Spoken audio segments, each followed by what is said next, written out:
A Guerra Russo-Turca de 1877 a 1878 foi originada pelo desejo da Rússia de obter acesso ao mar Mediterrâneo e de capturar a Península dos Balcãs, controlada pelo Império Otomano.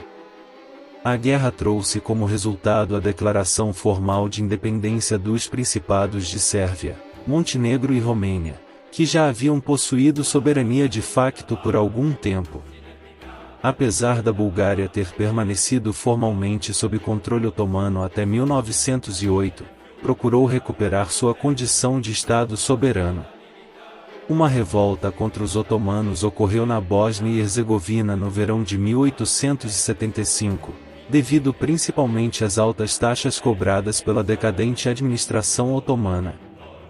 Mesmo com a redução das taxas, a revolta se manteve até o final deste ano e finalmente acarretou na Revolta de abril de 1876.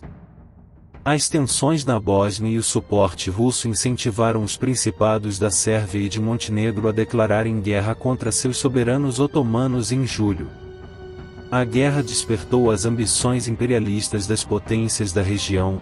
Rússia, Príncipe Gorchaco e Áustria-Hungria, Conde Andrassy, fizeram um acordo secreto, o Acordo de Reichsted, em 8 de julho, de repartir a Península dos Balcãs conforme o resultado da guerra. Em agosto de 1876, forças da Sérvia, auxiliadas por búlgaros e russos, foram derrotadas pelo exército otomano, o que prejudicou os objetivos dos russos e austríacos, pois assim não poderiam exigir possessões otomanas. Como resultado, ocorreu a Conferência de Constantinopla em dezembro de 1876.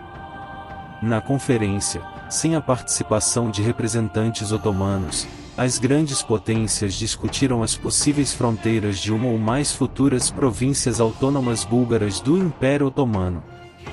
A conferência foi interrompida pelo ministro das Relações Exteriores otomano, que informou aos delegados que o Império Otomano aprovara uma nova constituição. Apesar disso, a Rússia manteve as hostilidades alegando que a constituição era apenas uma solução parcial. Por meio de negociações diplomáticas, os russos asseguraram a inatividade da Áustria-Hungria em operações militares futuras. Na Grã-Bretanha, o posicionamento político variava. Apesar do forte suporte civil para a ideia de uma libertação da Bulgária, fomentada na Grã-Bretanha por porta-vozes do primeiro-ministro anterior, William Gladstone, o líder no momento, Benjamin Disraeli, estava muito mais pessimista acerca das intenções russas. Ele posicionou seu país como defensor do Império Otomano, como os britânicos haviam feito na Guerra da Crimeia, 20 anos antes. A falta de uma política uniforme é evidente nas negociações da conferência. O delegado britânico, Lord Salisbury, negociou com o correspondente russo, o conde Nicolau Pavlovich Ignatiev, e estava disposto a alcançar um acordo de compromisso.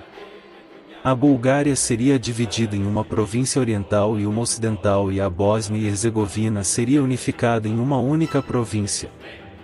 As três províncias teriam um grau considerável de autonomia, incluindo uma assembleia provincial e uma polícia local.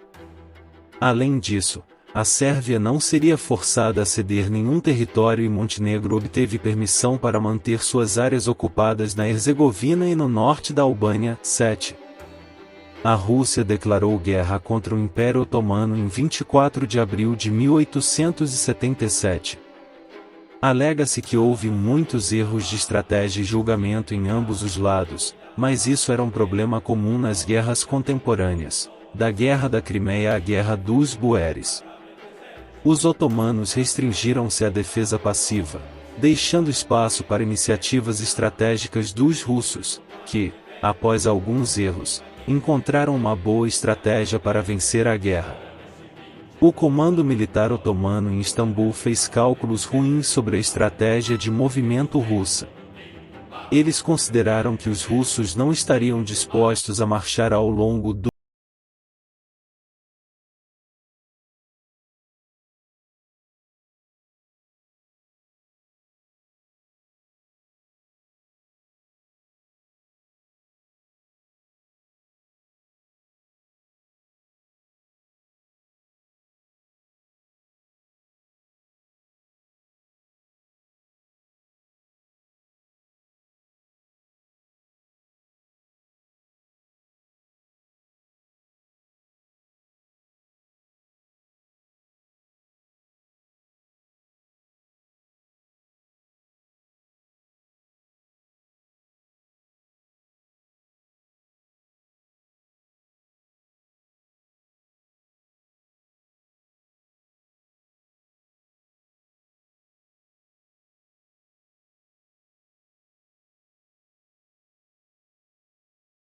tropas turcas nos Balcãs, cerca de 200 mil.